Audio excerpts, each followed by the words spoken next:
I went from being so socially anxious that I would be scared to get on buses, I would be scared to walk into shops on my own, I would avoid social situations, to now I am confidently speaking in groups of people about topics that I'm so passionate about. I'm sharing, I am expressing myself on social media and on my YouTube channel, and I'm meeting such cool, amazing people all of the time. And in this video, I'm going to tell you how to let go and get what you want and practice non-attachment, which I think is so important if you really want to live your most authentic, expressed life and really attract the people into your life, whether it be partnerships, friendships, that are most aligned with you. So if that sounds like something that you are interested in, keep watching this video. I'm going to tell you a story, a personal story about something that happened to me when I was about 11, 12 years old. Something that I went through in school. And I would say that this is one of the most challenging experiences that I went through in my life, and one of those experiences that has taught me the most. When I was 11 or 12, when I joined secondary school, I became really good friends with this girl, and we were like best friends. We got on so well. We had a little group of people, of other girls, and everything was going so well until something really strange happened. One night I remember I was just chilling with this girl at my house, and yeah, we were having a really good time. Everything was normal. Everything from my perspective was great. And the next day, to my shock and my confusion, my best friend decided that she didn't want to talk to me anymore. I guess she didn't want to be friends with me anymore. I had no idea why. Not only did she completely ignore me, not give me any explanation to what was going on, she managed to get the whole group to do the same. So I came out to the playground as I usually would with my friends to meet the girls, and they told me that they were going to have a private chat and that I was not allowed to be involved. And so they all went off into the other side of the playground, and I was left there. And I remember just feeling so humiliated and panicked.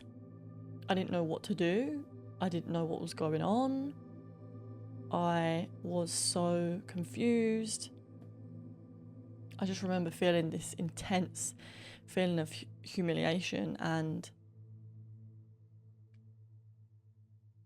I didn't know how this had happened, didn't know what was going on. And this ended up going on for months and just continued to get worse over time.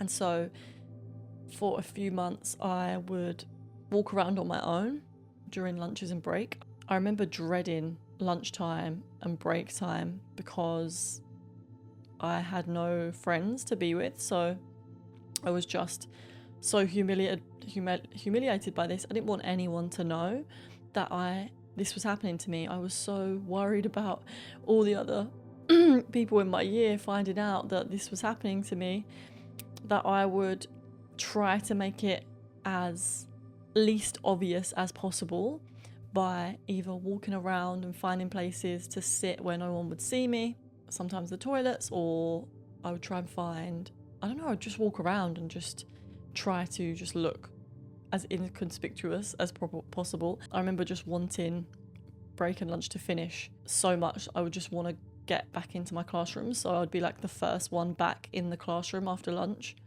And I remember going into my Spanish class one day, and bearing in mind as well, this girl that was the main girl was in all of my lessons because it was in year 7. So during year 7 you don't have any like sets. It was like our tutor group was our class groups.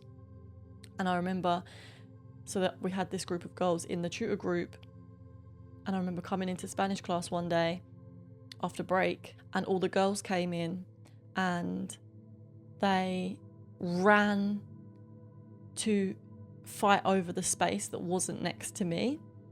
And the girl that had to sit next to me, or ended up sitting next to me, she just was like basically clearly in front of my face, showed that she was really unhappy that she was sitting next to me. And obviously that was very difficult to go through as an 11, 12-year-old at school. It was extremely humiliating, and I just remember during this time my self-esteem completely being ruined. Before I went through this, I was quite a confident young girl. I was quite bubbly, and I was very comfortable being myself and having a sense of humor and being silly. But when this happened, my self-esteem pretty much was shattered completely. I found myself being increasingly anxious in social situations, to the point where I remember one time being so scared to get on a bus. I remember how it felt one day when I got on this bus, and I was just so panicked, and the thought of getting on the bus and everyone looking at me was just horrible. Like, I just felt so anxious, and so I would avoid these kind of situations. I would walk places instead of getting on the bus. I would not want to go into shops on my own, stuff like that. It was really difficult. Comment yes if you resonate with this story, and if this is something that you have been through or something that you have experienced. I would love to know if anyone else has been through this kind of situation, or if you can relate to it. And I also want to say thank you for your comments, and thank you for having conversations with me on this channel, because I really do enjoy chatting with you guys. And it would probably be a good time to say, if you do enjoy this video, I would love to invite you to subscribe to the channel. But I want to get back into this video because this situation that I went through, unbeknownst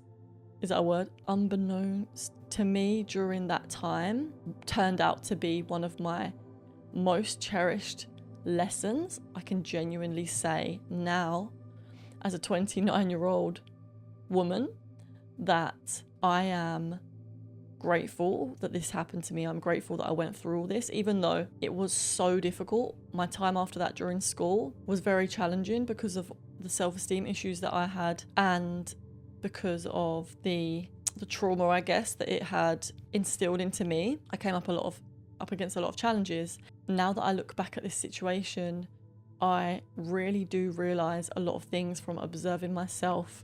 I realized how much my consciousness was being taken up by worries about other people and how they thought of me, and beliefs that I thought about myself, that I was really weird, and that I was so attached to other people's opinions about me, and I was so attached to these beliefs about myself that I was weird. And these were not true. If you've watched any of my other videos, you might already know that I absolutely love meditation, and this is one of the reasons why I love meditation so much, is because when I started meditating, one of the first things that I was able to heal was this trauma that I got from this situation. And it was so fresh in my conscious. It was like the first thing that I observed was all these thoughts, all these attachments that I had, beliefs that I had, and narratives that were kind of running the show. I was able to see them and see how they were directly connected to things that had happened to me in my childhood. And from observing these beliefs, attachments, thoughts, I was able to let them go. And this happened incrementally over time. In the beginning, I would notice little things that I was able to let go of straight away, and I was able to become aware of. But this social anxiety didn't just completely vanish there and then. It's been a journey, and it's been a unraveling of beliefs that have been bubbling up to the surface ever since I started that inner work and going inwards. What I've noticed from observing myself and going inwards is how, when I was able to be aware of these things that were running the show, they were no longer running the show because I was aware of them. I was able to kind of be aware of them view them from a bird's eye perspective, and with the help of some spiritual teachers and reading a lot of spiritual books at the time, like Eckhart Tolle, which I still absolutely love Eckhart and his teachings, I was able to understand that not everything that goes on in my head is true, and that I can listen to it but not agree with it or not believe it. And so from observing those thoughts and creating space between me and the thoughts just by observing them, I was able to really let them go. And this is a process that I've been working with since I was around 20 years old, and it just continues and continues to amaze me how much growth can happen when we observe ourselves. And it's such a simple practice, but it has such powerful and transformative effects. I went from being so socially anxious, scared to get on a bus because I was scared that people would look at me. I would go red in so many situations if someone spoke to me in a group setting. I would avoid going to certain places just in case I saw certain people that would trigger embarrassment or humiliation from my childhood, to now being able to speak to groups about things that I'm really passionate about and really just be myself fully. And through doing this and allowing myself to open up and express myself in an authentic way that really comes from my heart, the kind of people that come into my life, that are attracted into my life, reflect this newer version of me, this version of me that really does stand up for myself, stand up for what I believe in, doesn't just allow people to treat me the way that I was treated when I was a child and let them get away with it. Like when I was at school, my self-love was so low that I still wanted to be friends with these people. That was like the thing that I wanted the most. I remember just sitting there at home thinking, oh, I hope tomorrow that they speak to me. I hope tomorrow that they're nice to me so that I can not be humiliated anymore, so that I can feel accepted into this group. And why did I want that? Why did I want to be friends with people that were treating me like that? Now that I have become more aware of what's going on in my subconscious, I am able to choose better options for myself. As I said, expressing myself on social media, expressing myself through my YouTube, meeting people, staying firm in my core, being grounded into my own being instead of thinking about what other people think about me. I have even more beautiful relationships with people in my life than I ever have, deeper relationships with really cool people. My younger self would be so proud, and I am so thankful for her. I'm so thankful for that version of myself. I made a lot of mistakes.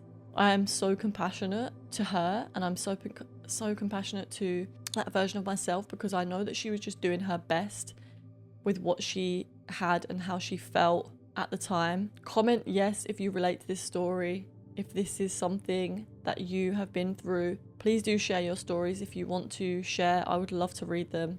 I'm so curious to know. If you would like to hear more about this story, then also let me know in the comments. And if you'd like to hear more stories like this, then I invite you to subscribe to my channel. But for now, have a good day. Peace. Namaste. Have a beautiful day. Beautiful souls.